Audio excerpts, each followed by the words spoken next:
After last week's chat across the Atlantic with Tess Gerritsen, we're very much back in Blighty. Well, nearly. First of all, we're going to stop off at the Scilly Isles.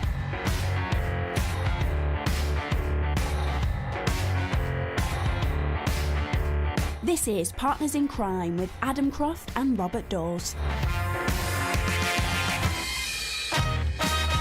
Hello to you, Mr. Dawes. Good day to you. Yet again, our 33rd greetings at the beginning of this podcast. I believe so. Hail, fellow, well met. Mm-hmm.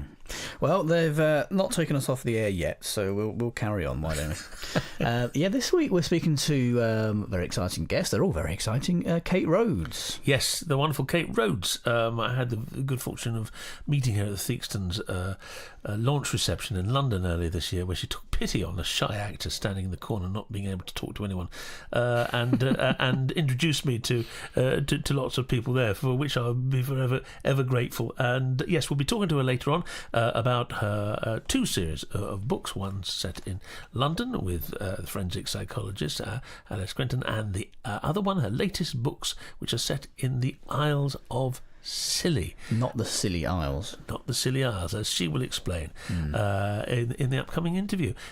She's a wonderful crime writer, thriller writer, and I'm just beginning my fourth book, which is the second in her Alice Crenton series, and I'm looking forward to that immensely. So yes, that's coming up very, very shortly.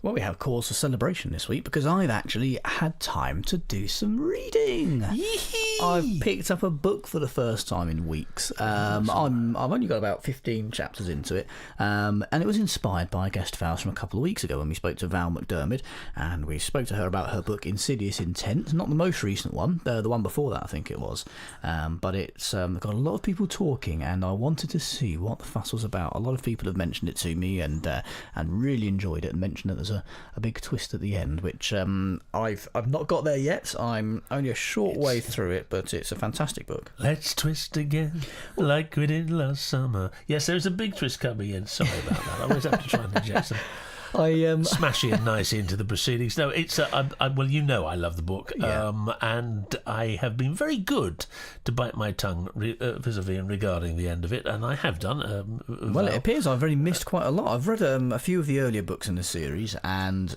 somehow managed to leave a bit of a gap because you know what it's like. There are so many books out there, I can't possibly read them all, and I've missed a few of Val's books in that series. And coming in now, it seems I've missed quite a lot. She's kind of filled in the backstory for me, the bits that I've missed, but an awful lot. If you haven't followed the series, you'll have missed a lot, which doesn't mean you can't pick up a book like that. I know what's happened, but I want to go back now and actually watch it happen and experience it, because it seems like I've missed out some cracking books there. But yeah, Insidious Intent, very much enjoying that. No idea what this twist at the end is going to be yet, but very much looking forward to being slapped sideways by that when it comes.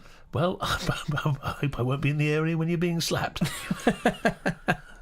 So, we've got some recommendations this week. Have you got a recommendation this week? No. Well, okay. Well, I've got a couple. So, pin back the Lugos, here I come. I'm turning into who used to do that.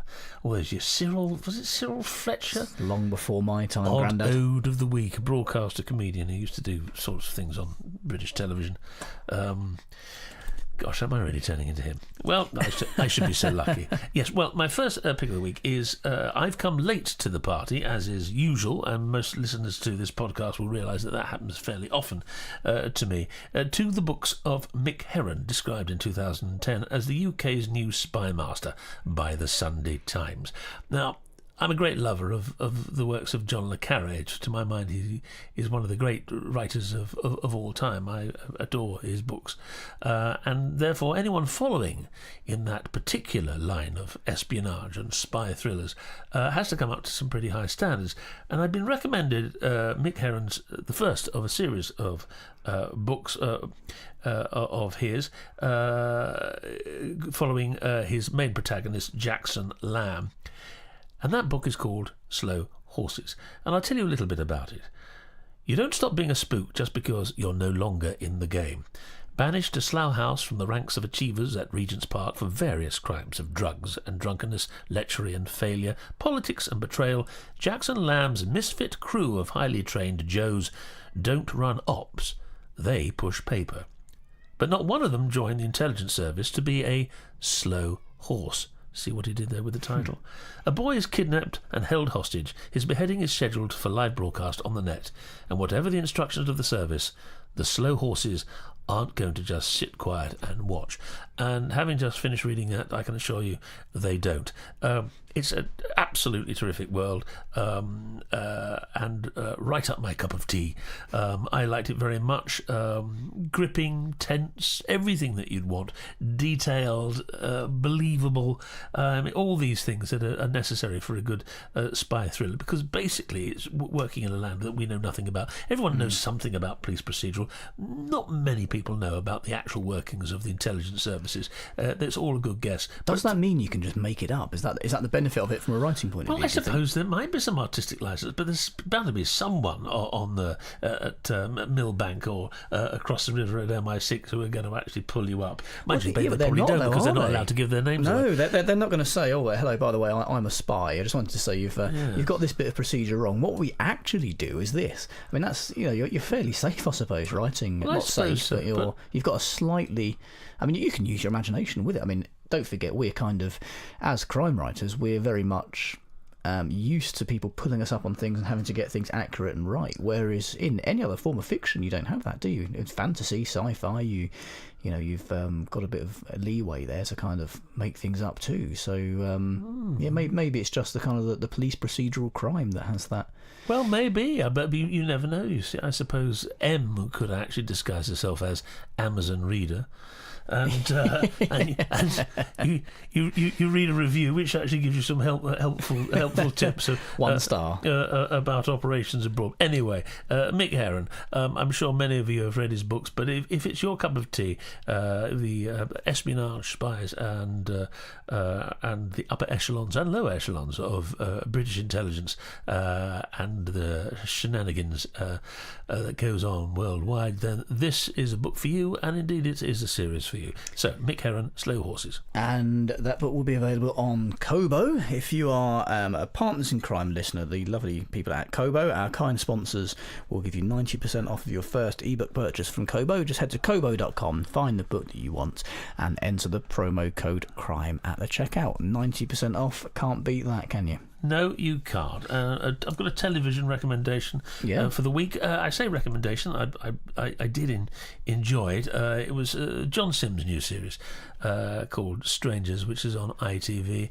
A man goes to visit his wife who's in Hong Kong and discovers that she's been leading a double life for their entire relationship. Wow. He discovers this after she is killed. And the story unravels from there. So far, so familiar, I suppose, plot-wise. But anything with John Sim is going to be interesting. It's got a marvellous cast with Amelia Fox and Dervla Malloy. And did I say Dervla Kerwin? Not Dervla Malloy. The Dervla Kerwin. Dervla Malloy, another fine Irish actress. Not as good as Dervla Kerwin, though. They're both exceptional. But only one of them is in Strangers on ITV. Lots of beautiful shots, as we call people say in the business, shooting the money. For my liking, it seems to me, and I now absolutely bite the hand that occasionally feeds me, that it seemed at times that the drama was trying to squeeze into the gaps in between the commercials. There was one time when the commercial break was, I thought, longer than the actual segment of programme. We know we can watch it on demand, I guess, and we all know that ITV and certain broadcasters need for their revenue advertising, so we can't knock it if we want the programmes, but occasionally it gets in the way, certainly when there's a new programme starting. That's my one criticism, but I'm going to stay with it, see how it unfolds. It It's an extraordinary setting, as I say, Hong Kong, and hopefully we'll find out. Is it all set in Hong Kong, the whole thing, then? Or? Well, at the moment it is, and I think it probably is all set in Hong Kong. I mean, that's where his wife dies, and that's where he has got to begin to unscrabble how those events came to be, came to happen. Some of it was incredibly short. There was a very vivid accident, which was very disturbing, which, I don't like to recommend things like that, but from a technical point of view, if nothing else, it was certainly very well shot. But there we are. It's on ITV Monday nights at 9 o'clock, and of course available on different platforms and hopefully worldwide. If you can track down ITV programmes or know of a platform which shows ITV, then grab it and see what you think. And that was called Strangers. Lovely. Anything else? No. Should we have a chat to Kate? Yes, please. Kate Rhodes is a best-selling crime novelist and winner of the Ruth Rendell Short Story Prize. She's also, interestingly, an award-winning poet. Kate's first novel, Crossbones Yard, was published in 2012. Now, this novel is the first in the acclaimed Alice Quinton series, featuring a London-based forensic psychologist. Her latest series follows the adventures and investigations of D.I. Ben Kitto on the Scilly Isles, and her two books, Hell Bay and Ruin Beach, have been published recently to great acclaim. We're delighted to have her on the podcast today. Kate, welcome to Partners in Crime. Oh, thank you. It's lovely to be invited. I'm thrilled. Oh, lovely not at all. We've been trying to catch you for a long time. Now, here's the first question. We'll kickstart with this one, and I'm sure it's one you've heard before. What came first, killing people or perfectly rhyming couplets? Oh, that's a really good question. It's funny, people often ask me, why did I go from being a poet to writing crime? Because they don't always seem like very compatible forms, do they? No. But I think actually they kind of are in a way, because poetry has to be very sort of precise and accurate when you're describing emotions or places or historical events. And I actually think crime writing is sort of similar. If you make a mistake, a factual error in a crime writing book, or your whodunit isn't sort of clever enough, people soon let you know.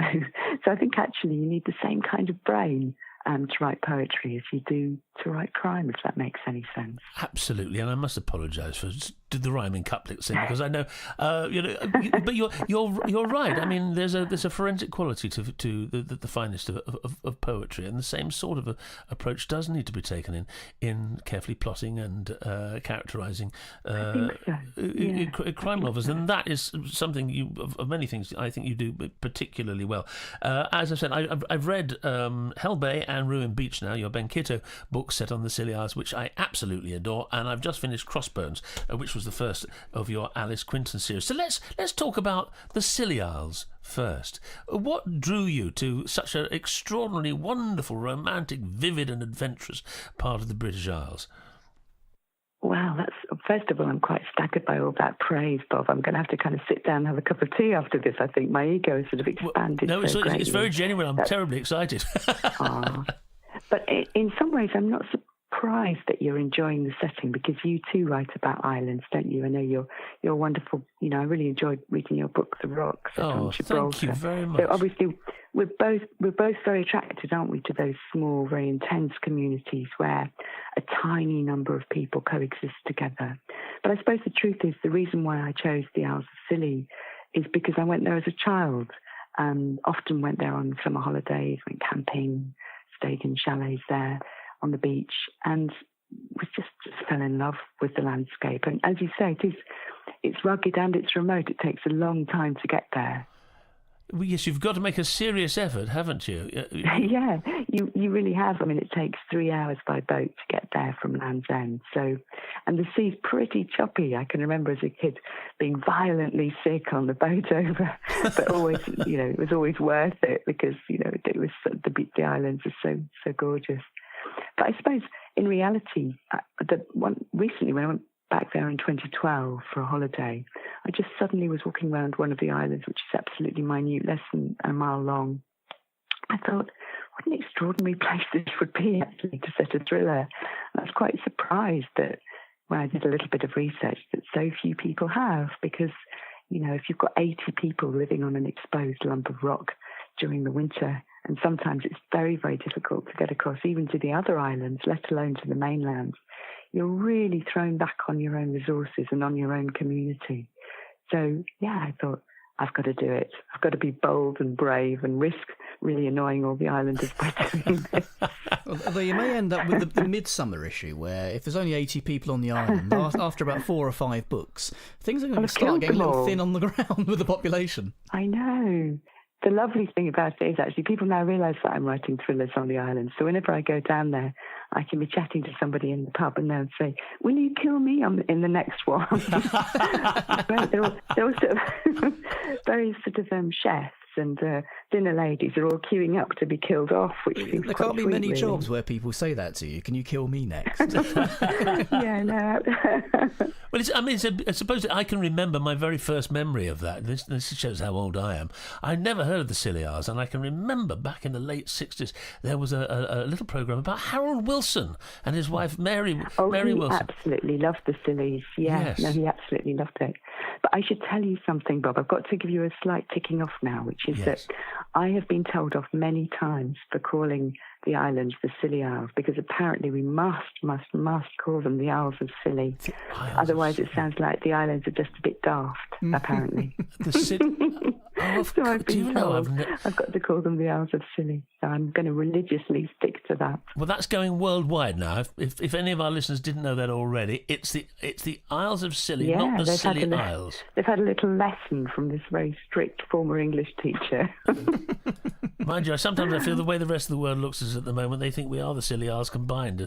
Oh, I know. Please don't get me started on politics. We could be here a long time, couldn't we? I once wrote I can remember writing a TV script really based on a bunch of twitchers who suddenly discover a bird, or they're twitching away in Penzance, and they suddenly have to move. It was based on a true story. They had to get to it was then sighted in the Scilly Isles, and somehow they have got to get across to the Scilly Isles, come what may, by helicopter, by boat. I don't think anyone tried to swim, but their passion taking them to the Scilly Isles. But anyway, your passion took you to the Scilly Isles, and thank goodness it did, because your book has the Ben Kitto and indeed, of course, the Alice Quinton series have been hailed by the press as well. I mean, the reviews come thick and fast. Entertaining, a stylish debut. Readers will care as much about Alice as they do about identifying the thriller. An utterly brilliant, exhilarating read. I'd go along with absolutely all of those. Now, Ben Kitto, tell us a bit about your main protagonist in your latest series. Well, I wanted to have a character that I could really run with, because I'd been asked to write 3 or 4 books.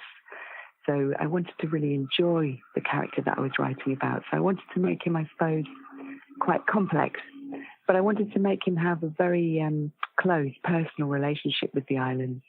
So Ben Kitto was born on the island of Briar, which is one of the smaller inhabited islands, and it's only 2 miles long and half a mile wide.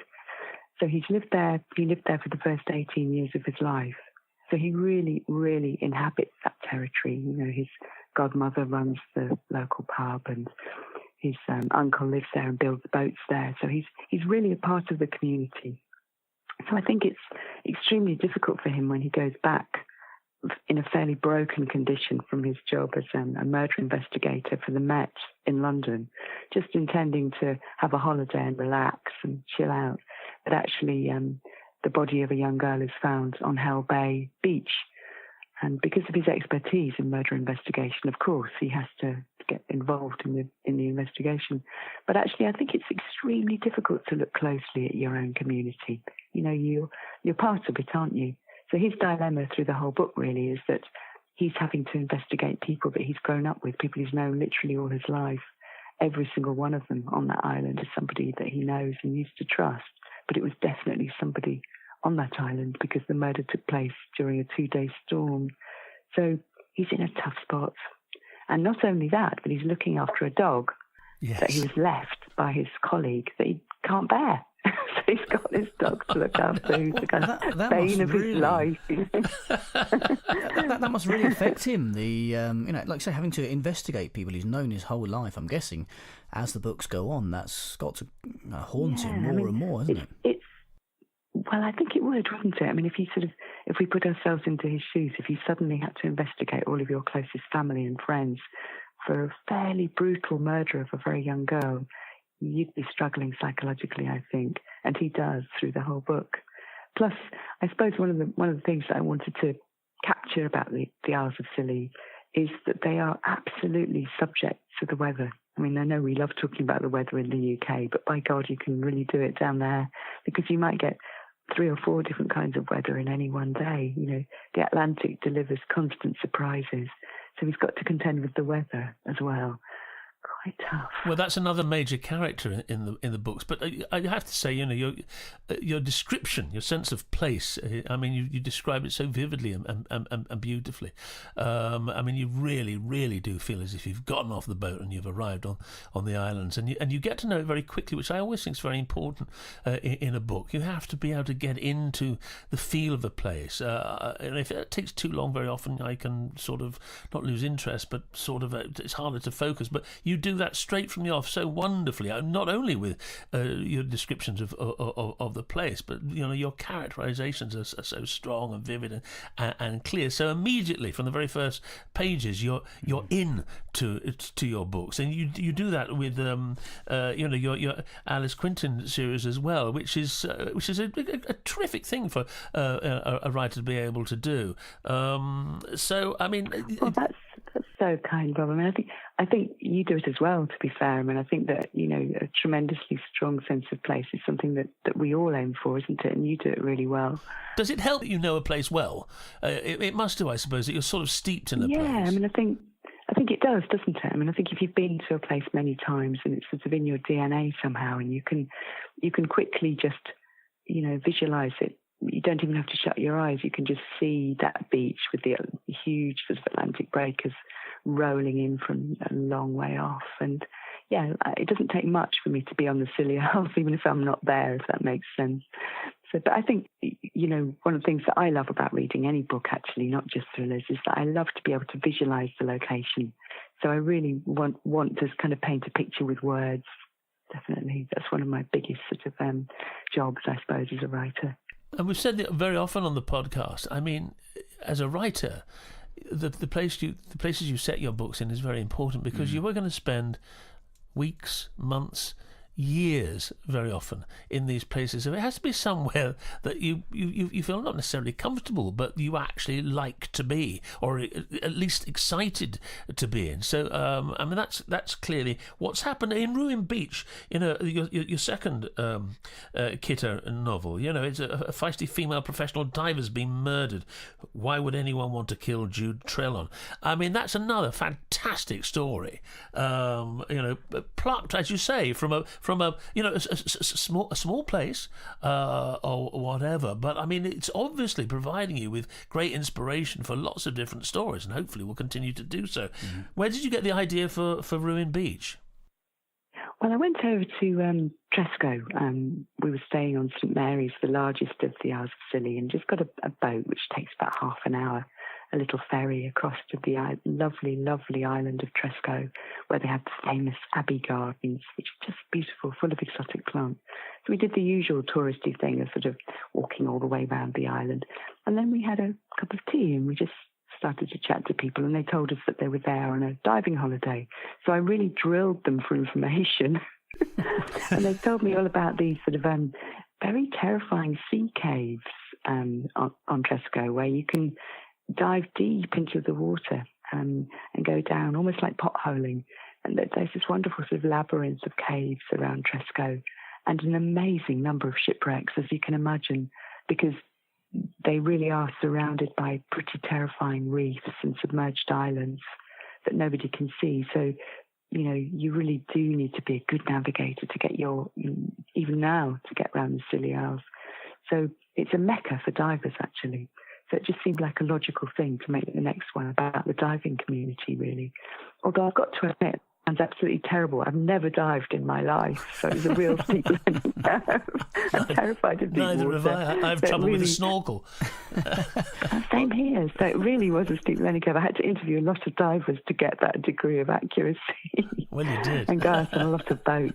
The Scillies are a mecca for divers, as you say, and the one thing I do know about them as a keen gardener myself, that the Scilly Isles are a mecca for gardeners, and there's some beautiful gardens there, and a lot of things that we just can't grow here on the mainland that are over there. Is it as good as people say? It's lush. I mean, I think Tresco is particularly unique because the gardens have been there for 150 years, and they've just planted the most extraordinary number of exotic trees and plants, to the point where they've actually got their own small ecosystem on the island.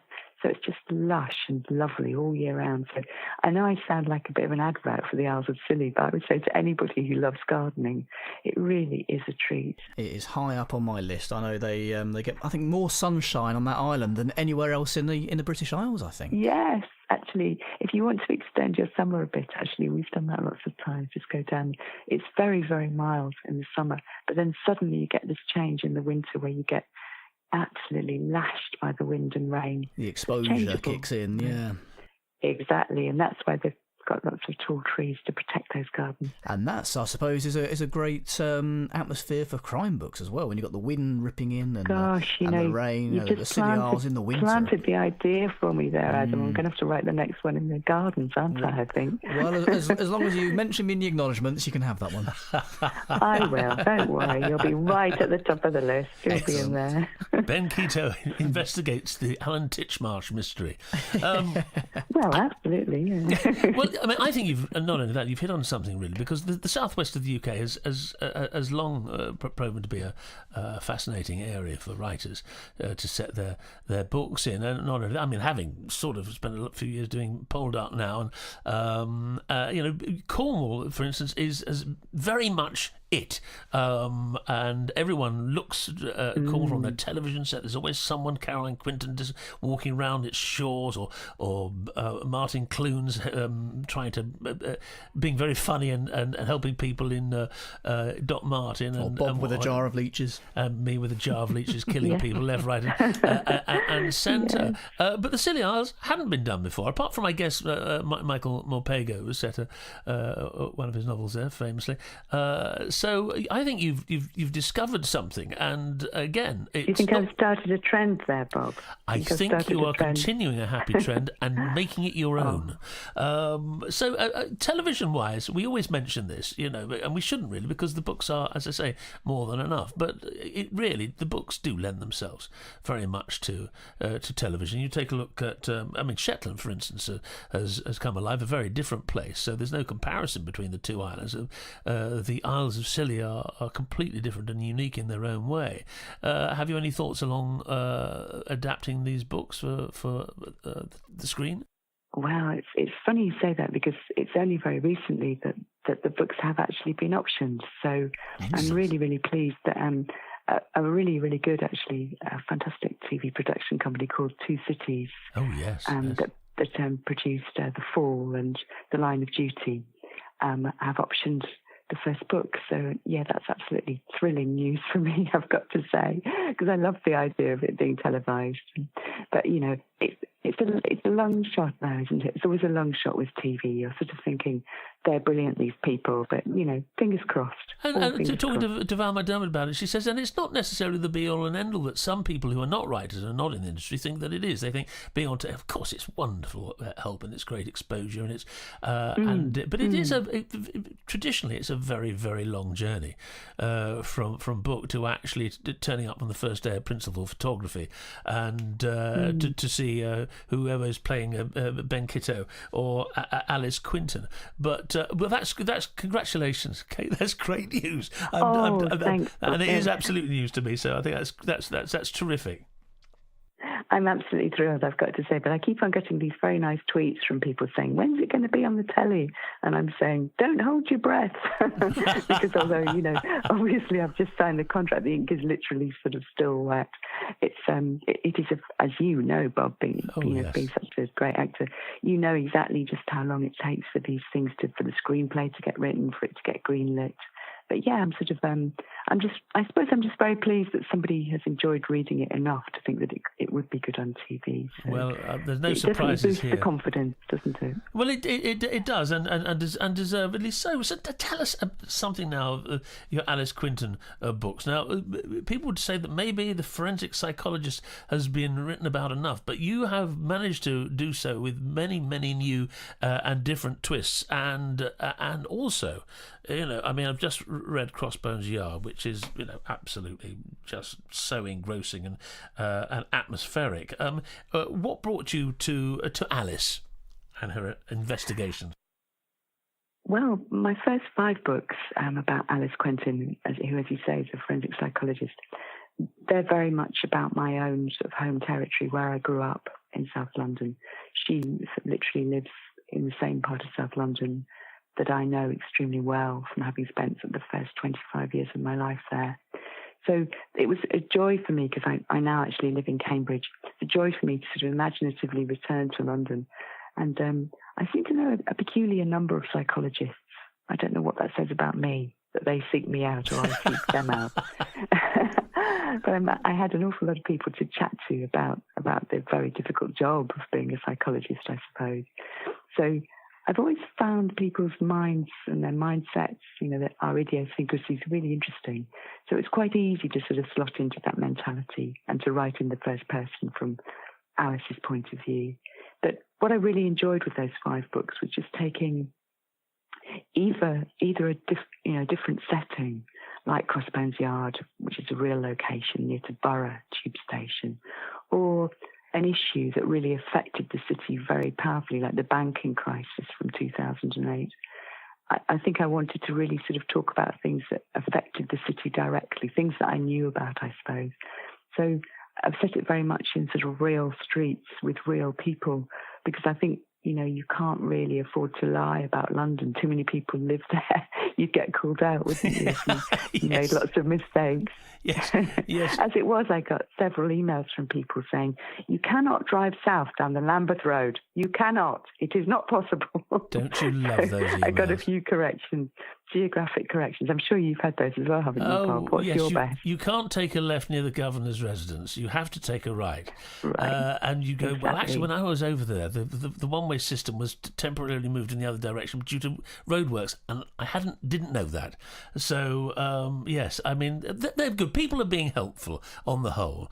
Absolutely. I think so. And I think it's a reminder, isn't it, that we just can't afford to make mistakes. If you're writing about the area where somebody lives, for example, if somebody wrote a thriller set in Cambridge and it was all wrong as far as I was concerned, I'd be fairly cheesed off.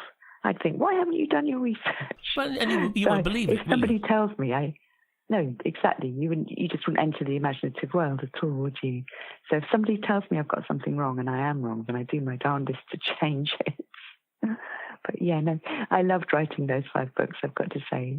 I fell in love with them, Alice. Well, I mean, I've read that I'm moving on to A Killing of Angels next. That's the next in the series, isn't it? Yes, that's right, and that's really sort of looking backwards at the banking crisis, because somebody's killing merchant bankers. And whenever I tell people that the book is about, merchant bankers being bumped off wholesale, they always go, "Yay, brilliant, good for you," because I think bankers don't enjoy a tremendous amount of popularity, do they? No, they don't. But actually, it was fascinating to write about the world of big corporate banking, because it's extraordinary, the sheer amount of money that some of these guys are juggling. I went and had lunch with a guy who is a banker for a really, really old school investment bank, and I asked him how big his portfolio was, expecting him to say, I don't know, 20 million or something, or 50 million, and he said, it's about 1.8 billion at the moment. I thought, my goodness, this guy's responsible for 1.8 billion quid. I tried to think how small amount of money I had in my bank account at the time, but it did put things in perspective, rather. That is, my goodness. You only had 1.7 at that point, didn't you, Kate? Yeah, sadly, I was slightly behind him on that one. Slightly to remain so, I think. Are you working on your next, is it a Benkito next, or are you back to Alice? It is actually, yes. I'm writing the Benkito series and really, really enjoying it, mainly because it gives me so many. I'm going down to the Scillies, to the Isles of Scilly, rather, in a couple of weeks' time to do a bit more research, because the next book, Burnt Island, is set on St Agnes, which is absolutely tiny, less than a mile long. So that's going to be fun. Stay on that island for a week and just get to know every square inch of it. Be lovely. Oh, I'm envious. Can't wait. I'm envious. And, Kate, you are our second doctor. Last week we had Dr. Tess Garretson, a medical doctor, and you are a doctor, I think, of American literature. Is that right? That's right. Yes. I am. Gosh, you've done your research. Well, don't tell people that in a hurry. Because as soon as you tell somebody you're a doctor, they start talking to you about their lumbago. It's not good. I still might do that, Try and actually. keep it quiet. I've got a fake one, if that counts. Adam's a doctor too. I was given one. Mine's very much not real. I was given it. Oh, that's good. I just play them on TV. That's it. Well, Kate, well, we're looking for, what was the name? Burnt, your next Benkito? Burnt Island. Burnt Island. It's called Burnt Island. And when Yes, can we expect to exactly. see that? That's not going to be till 2020. You've got a long way. 2020. There's a nice gestation period and a few more I've visits got a to little the bit of Scilly time Isles. to finish it. I'm going to take my time about this one and really enjoy every word, I think. I foresee a few more visits down to the Scilly Isles for you. Yeah, exactly. I can milk my publisher for a few more trips. Oh, I've forgotten something. I forgot something really crucial. I'm just going to have to lap down there for a couple of weeks. See if I can get them to pay for the airfare, but I somehow doubt it. Yes. Oh, well, listen, Kate, it's been such a pleasure talking to you. You've been such fun, and thank you for letting us in to the world of your writing and of your books. And everyone, hopefully, listening to this podcast will be rushing out to get them from Kobo or all good retailers. But it's absolutely wonderful. Thank you for letting us disturb your holiday to talk to us. Oh, I've so enjoyed it. It's been lovely. And will you come back and talk to us next year when the new book's out? I'd absolutely love to. Try stopping me. Well, I'm heading over to Kobo to grab some of those books, Bob. Yes, I mean, Kate's said it all.